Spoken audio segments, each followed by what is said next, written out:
ketika kita punya orang tua yang punya hutang. Jadi yang dibahas Nabi itu hutang dulu. Itu karena hak adami. Hak adami itu tuntutan. Jadi kalau dalam kitab fikih itu ada istilah haqqu wa mabniun alal musamaha wa haqqul adami mabniun alal musyahah.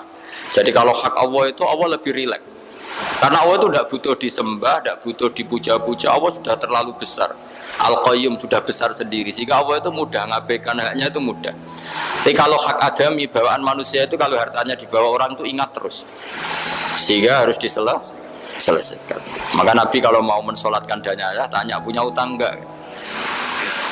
Tapi kalau orang itu misalnya enggak sholat atau apa itu Nabi masih ringan. Yang ditanyakan imannya. Bukan berarti kita nyepelekan sholat enggak. Tapi memang agama ini yang diprioritaskan itu hak adami. Sholat itu super penting, bukan penting lagi super penting. Makanya pertanyaan tadi tak teruskan dulu. Anak cucunya itu prioritas itu mikir utang dulu. Karena ini yang hak adami gitu. Ya. Nah setelah utang itu selesai baru dipikirkan menurut sebagian ulama anak ini boleh mengkodoi sholat yang ditinggalkan orang tuanya atau dikafaroi, misalnya per sholat nilainya sekian terus dibayarkan ke fakir miskin. Nah tapi pertanyaan seperti ini sepertinya mengganggu itu begini, takutnya jadi masif. Jadi masif itu gini, berhubung ada solusinya. Ini yang tanya orang mana tadi itu? Solo, ini orang Solo ini harus dikasih tahu. Berhubung ada solusinya, jangan-jangan kita yang kaya. Misalnya Pak Yusuf atau Bu Sulis kaya, kalau nak punya tabungan, nak saya tidak usah sholat ya, nanti gampang. Karena per sholat kan nilainya hanya sekian gitu. Umur saya kan paling tinggal berapa, itu cukup berapa? Iya cukup untuk mengganti, itu kan ribet. Makanya solusi itu ya kadang tidak baik.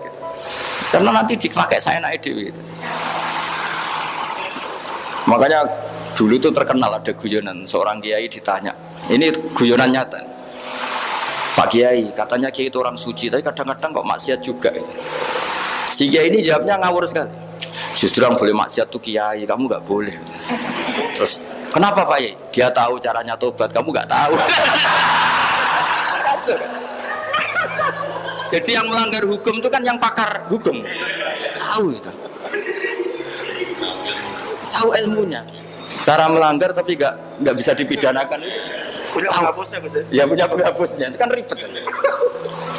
Artinya gini ya, yang orang Solo tadi, kalau kadung terjadi orang tua kita ada sholat, kalau kadung terjadi orang tua kita ada sholat atau pernah meninggalkan sholat, kita sebagai kiai itu punya cara supaya yang untung tuh fakir miskin. Misalnya kita fatwa dikasih fidyah atau fida atau apa. Tapi ini bukan cara yang jadi solusi karena takutnya nanti jadi gerakan masif tadi. Gerakan tidak usah sholat diganti, ya itu kan ceribet jadi. Tapi kalau sampai ingin berbuat baik sama orang tua yang nggak pernah sholat, saran saya satu hak adaminya selesaikan dulu karena memang dalam syariat Islam nomor satu itu hak. Masyhur itu kan ketika ada jenazah Nabi itu gak tanya orang itu sholat gak, dan tanya kan punya utang gak gitu. Sehingga kalau di kampung-kampung di mana-mana kalau ngelepas jenazah kan kalau ada hak adami diambil alih keluarga supaya mayit ini ketemu Allah tanpa ada hak adami kan gitu, semuanya kan ya kan yang diselesaikan kan adami dulu, utang piutang itu tadi. Ya gitu ya, jadi enggak semua solusi itu baik karena takutnya tadi loh apa? Jadi gerakan tadi